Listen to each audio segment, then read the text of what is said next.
Welcome back to my channel. Like and subscribe. Jed thinks somebody's in the house because I'm talking. He's barking. Okay, so I thought I would let you guys see one of the little craft things I've done that I get a lot of people inquiring about.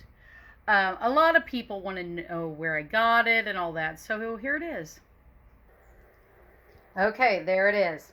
This is actually a backsplash from the Dollar Tree. Now, I don't think they still make this one, but my kitchen's done in chickens and roasters. So it is absolutely adorable in here, and I get a lot of people complimenting it. But they do sell contact paper and wallpapers and stuff that are absolutely adorable. And you could easily cover it in an antique wood look or brick, any kind of motif. Chefs are very popular at the Dollar Tree right now. Oh, I try not to get my very old linoleum in my shot. Okay, so this was just a helpful hint. It's inexpensive. It looks very cute, and it's very, very easily done. So enjoy yourself. Have a blessed day. Bye.